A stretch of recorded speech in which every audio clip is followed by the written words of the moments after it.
Bueno, pues tras conocer la historia de nuestro santuario, vamos ya a dar paso a la última conferencia general por parte del rector del santuario.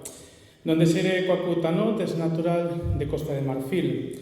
Es licenciado en Teología Espiritual por la Universidad Pontificia Comillas de Madrid y posee un máster en Cooperación Internacional por la Universidad de Santiago de Compostela. Fue uno de los fundadores de la comunidad carmelita Bobo di Lusalo, en Burkina Faso, fundada a principios del presente milenio. Fue párroco durante 8 años en la zona de Mazaricos-Sizás, cercano aquí a nuestra comarca. Y en el año 2013 inició su misión pastoral en el arciprestazgo de Duyo, misión que en septiembre de 2018 sumaría un total de 7 parroquias a su cargo, lo que actualmente compone la unidad pastoral de C.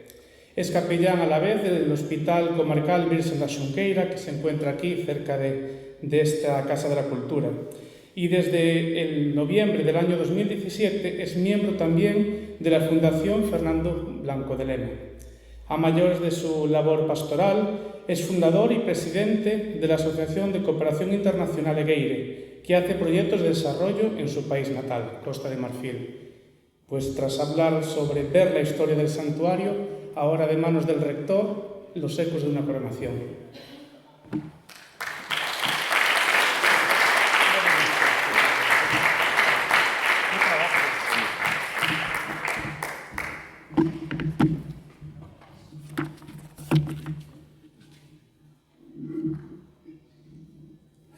Muy buenas a todos y a todas. Después de tantas eminencias, uno se acerca con un poquito de miedo. Estaré a la altura para aproximarme a tanta sabiduría. Me toca ahora hablar del tema que me propusieron, eco de una coronación. A decir verdad, al principio no sabía cómo plantear el tema. Contar lo que hicimos durante la coronación, concesión de año jubilar, nuestras batallitas para llegar hasta la coronación canónica, etc. Pero no me pareció un tema para un congreso como este, con tantos doctores. Me vino entonces la idea de ir al principio de todo y intentar explicar el porqué de la coronación. ¿Por qué planteamos coronar a la Virgen? ¿Qué importancia tiene eso para nuestra sociedad de hoy? Permitidme primero empezar con esta palabra de San Pablo a los Efesios. San Pablo, antes de exponer el tema que quería plantear a la comunidad de Éfeso, se dirigió primero a Dios para hacer subir ante Él una alabanza en nombre propio y en nombre de aquellos a quienes escribe. Bendito sea Dios, Padre de nuestro Señor Jesucristo, que nos ha bendecido en la persona de Cristo con toda clase de bienes espirituales y celestiales. Él nos eligió en la persona de Cristo antes de crear el mundo, para que fuésemos santos y irreprochables ante Él por el amor. Él nos ha destinado en la persona de Cristo por pura iniciativa suya a ser sus hijos, para que la gloria de su gracia, que tan generosamente nos han concedido en su querido Hijo, redunde en alabanza suya. Por este Hijo, por su sangre, hemos recibido la redención, el perdón de los pecados, el tesoro de su gracia, sabiduría y prudencia, ha sido un derecho para con nosotros, dándonos a conocer el misterio de su voluntad. Este es el plan que había proyectado realizar por Cristo cuando llegase el momento culminante recapitula en Cristo todas las cosas del cielo y la tierra. Según los especialistas, aunque en su carta Pablo suele utilizar fórmulas así para saludar a la comunidad,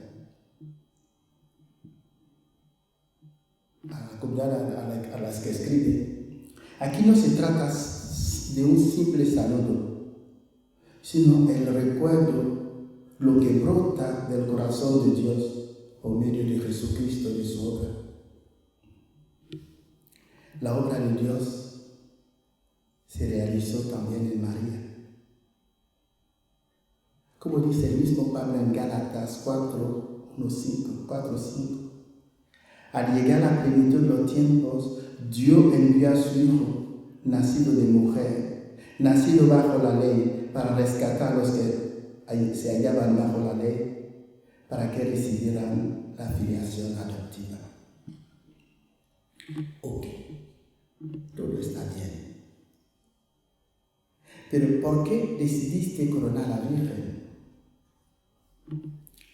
Primera respuesta.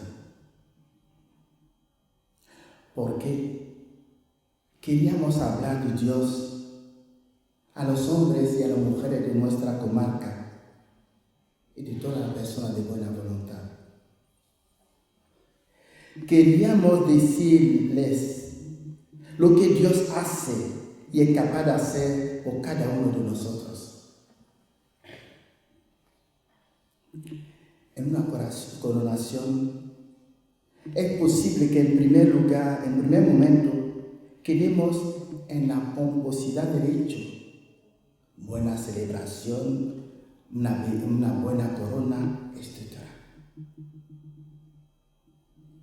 En fin, podemos quedar en la belleza exterior. No está mal. Puede ser el primer paso.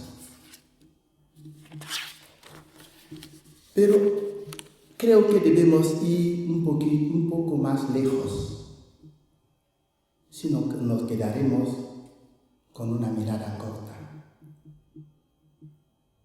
Pienso yo que la coronación es pues como el dedo que nos indica algo más grande y bello aún, Dios. Me atrevería a decir que si miramos bien, la coronación no fue nada extraordinario. Fue más bien la celebración de lo que somos, es decir, seres tocados por el misterio que nos sobrepasa, de algo más grande que nosotros. No sé si es correcto expresarme así, pero pienso que la coronación de la Virgen fue nuestra manifestación estética de rendirle un homenaje a esta mujer de quien, al llegar a la plenitud de los tiempos, Dios pasó por mandar a su Hijo para nuestra salvación. Madre de la palabra de Dios que vino a salvarnos. Si por ella pasó la palabra de Dios, nuestro homenaje hacia ella era también nuestra manera de decirle que nos enseñe a hablar. Creo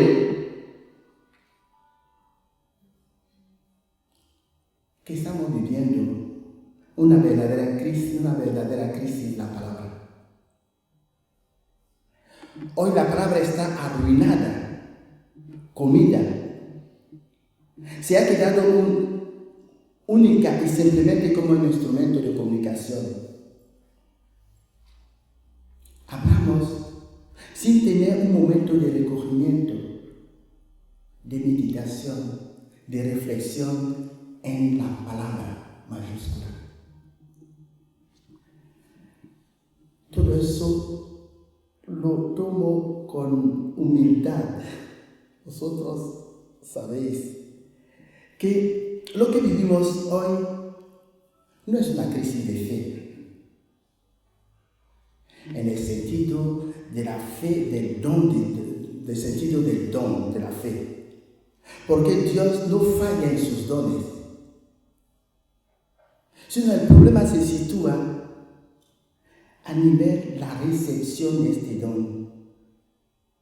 Por eso podemos hablar más bien de una crisis de inteligencia, una crisis antropológica, es decir, una manera de vivir nuestra humanidad. Tenemos un reto,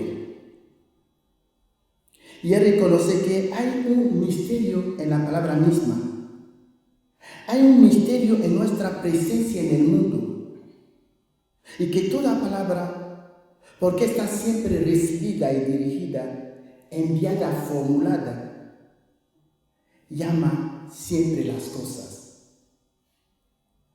Podemos decir que el fondo de la palabra es algo como la oración, la alabanza, y finalmente afirma que el fondo de la palabra es Dios.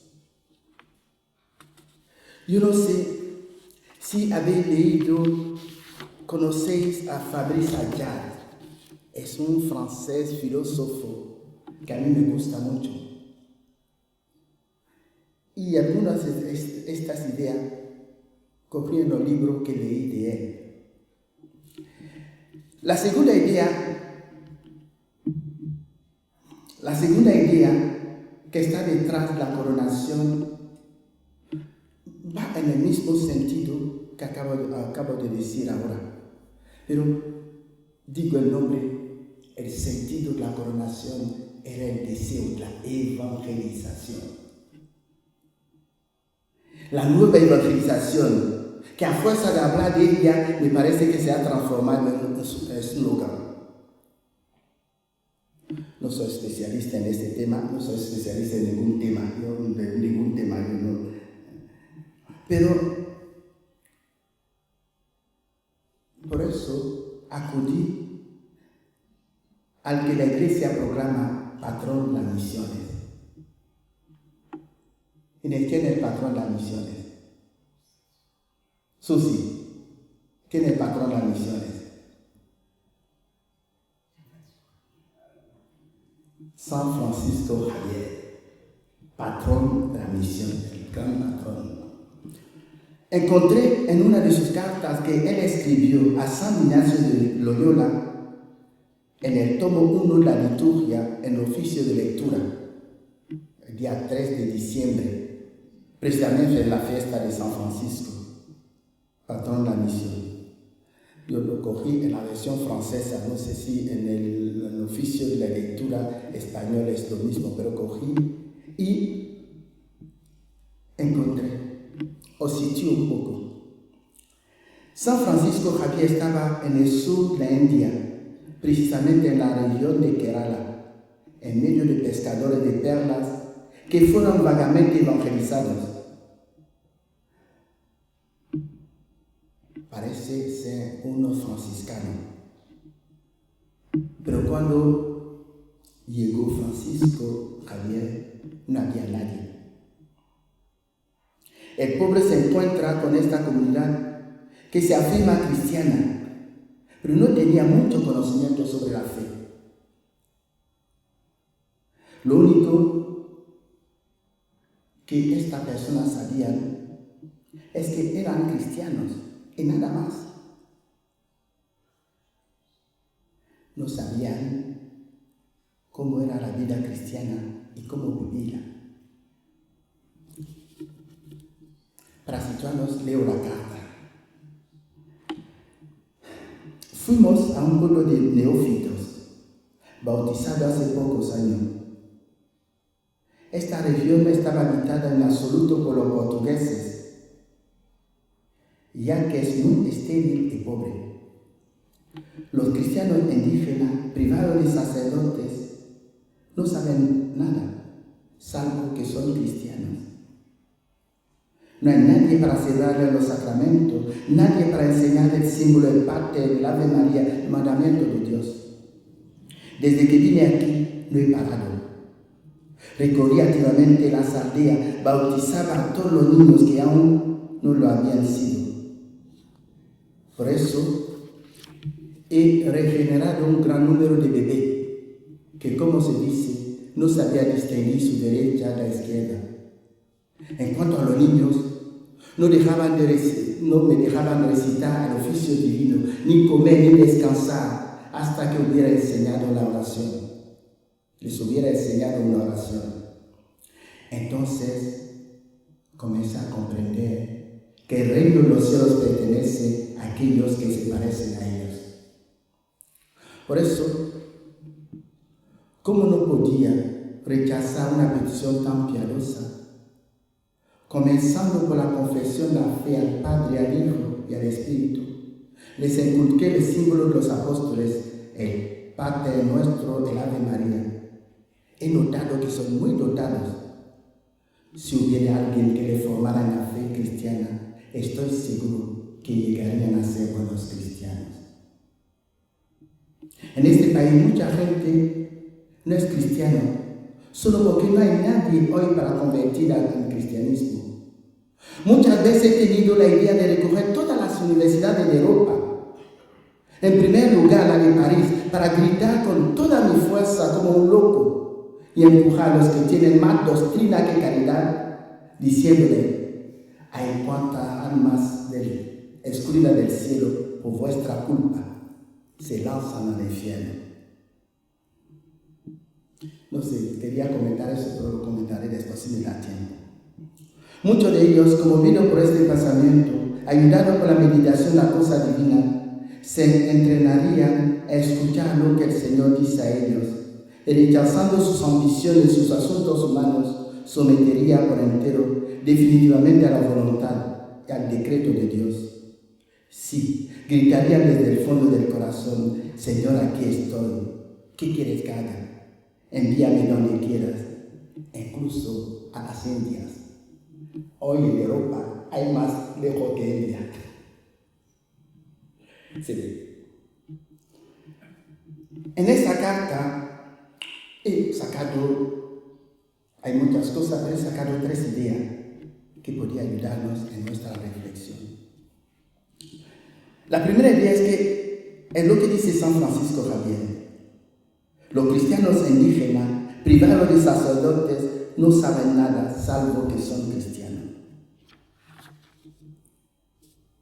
San Francisco Javier, estando en medio de estos pescadores de perla, se da cuenta que esta persona, aunque afirman haber recibido el bautismo y que se reconocen cristianos, lo son únicamente de nombre. Tuvieron la suerte, porque San Juan María Vianney decía: dejaron la parroquia 20 años sin sacerdotes y adorarán a bestias. Pero tuvieron suerte. Pero ¿qué significaba realmente para ellos ser cristianos? ¿Qué relación este hecho de ser cristiano tenía con su vida? ¿No suena un poquito esto?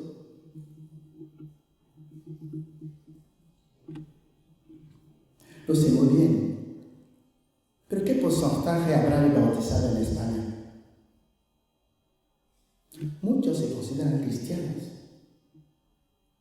¿Cuánto van a misa el domingo, por ejemplo? Esta situación, si nos damos cuenta, se parece mucho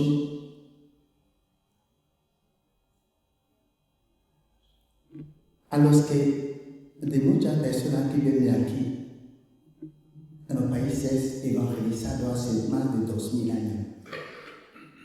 Vienen a recibir el bautismo, a hacer la primera comunión, la confirmación, y después 80, bueno, voy a ser generoso, 50% no vuelven más.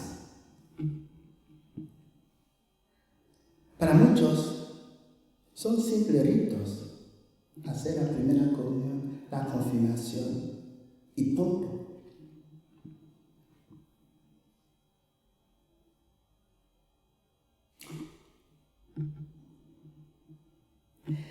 Enfrentarse a esta situación es muy complicada. El problema al que nos enfrentamos hoy en Europa es que nos dirigimos a personas como estos pescadores de perlas, pero una situación más radical de ignorancia, de descristianización. ¿Y qué pasa con un mundo descristianizado? Es que la gente cree saber de lo que se habla. Y cuando se cree que se sabe y no es así, es la peor de las ignorancias, porque dejan de buscar. Si sabes que no lo sabes, te pones a buscar. Pero si no sabes que no lo sabes, es decir, si quieres saber, entonces viene el prejuicio. En mi pueblo hay muchos mosquitos que te pican y transmiten el paludismo, lo que llamamos malaria. Tenemos un montón de pastillas, tomamos y no curan. Pero nacen pequeños mosquitos más, se adaptan a la medicina y vuelven más peligrosos y más crueles que sus padres. Hay que buscar unas pastillas más fuertes.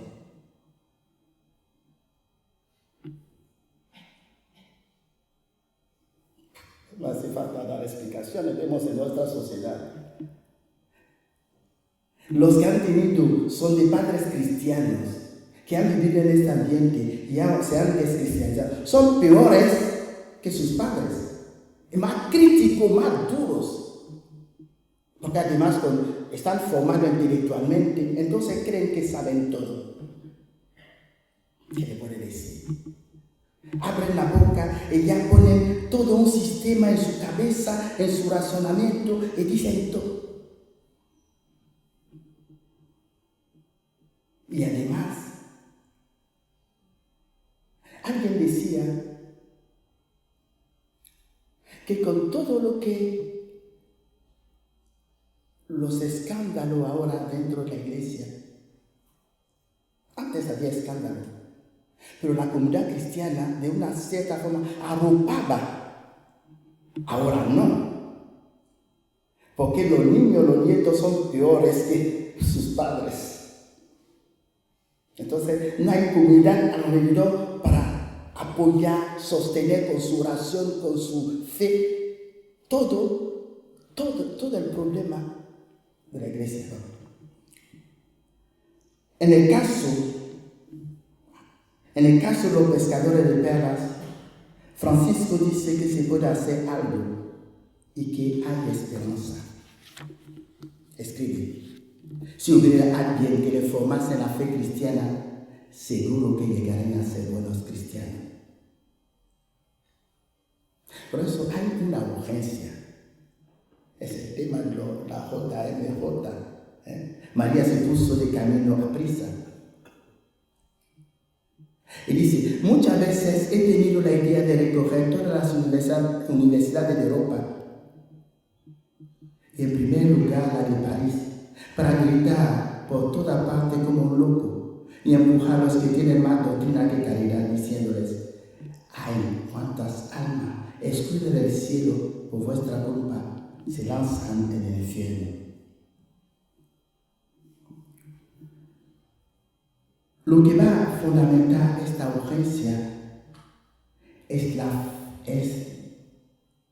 fe de que Dios está obrando y que las personas que aparentemente lo más opuesto al Evangelio son criaturas de Dios. Y aunque dicen que no quieren saber nada de Cristo y de su iglesia, en realidad su corazón está hecha por y para Cristo. ¿Lo creemos? Por eso lanzamos la idea del fondo de la coronación es este. Porque creemos que con lo que hicimos va a suscitar por lo menos preguntas y críticas, da igual, pero menos que hable. Y que se pregunte, ¿por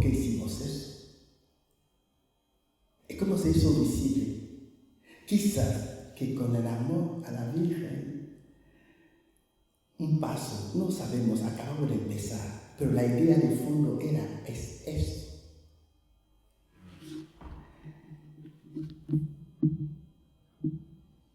¿Cuánto tiempo me queda? ¿Hasta qué hora quieres? Hasta las 8. Son y 20. 15 minutos.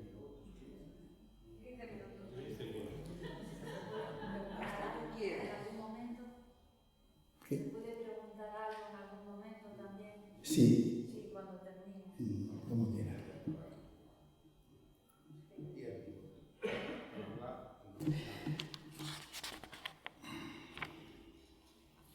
Lo dejamos así. Porque si entro en el tema, en la otra parte no voy a terminar, porque es un tema importante de aquí que lo que dice San Francisco Javier, ¿no? Porque dice, hay mucha gente que por falta, por no predicar, van al infierno. Esta teología no correcta, no va la doctrina de la Iglesia, pero esta teología que también movió a la gente que fueron a América, África, por el tema de bautizar, porque parece que había que tener bautismo sacramental, porque si no tiene el bautismo sacramental, va directamente a la fe. Aquí este reducto que demuestra, hay que bautizar al niño, porque para qué, pero solamente bautizar, termina de bautizar, sabe, no vuelve más, ¿no? Pero eso mueve a la gente, ¿no?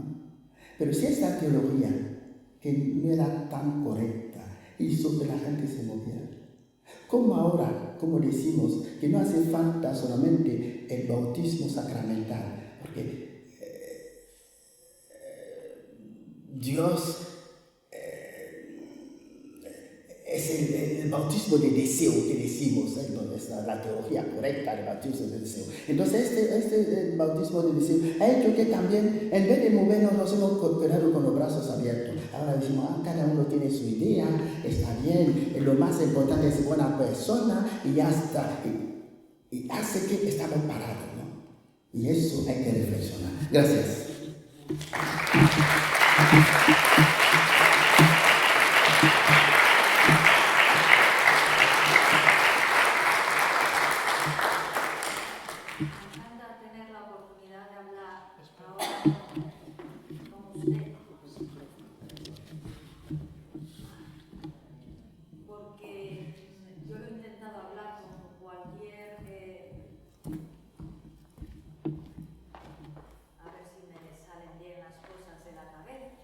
A ver si puedo contestar, porque no sé muchas cosas, señor.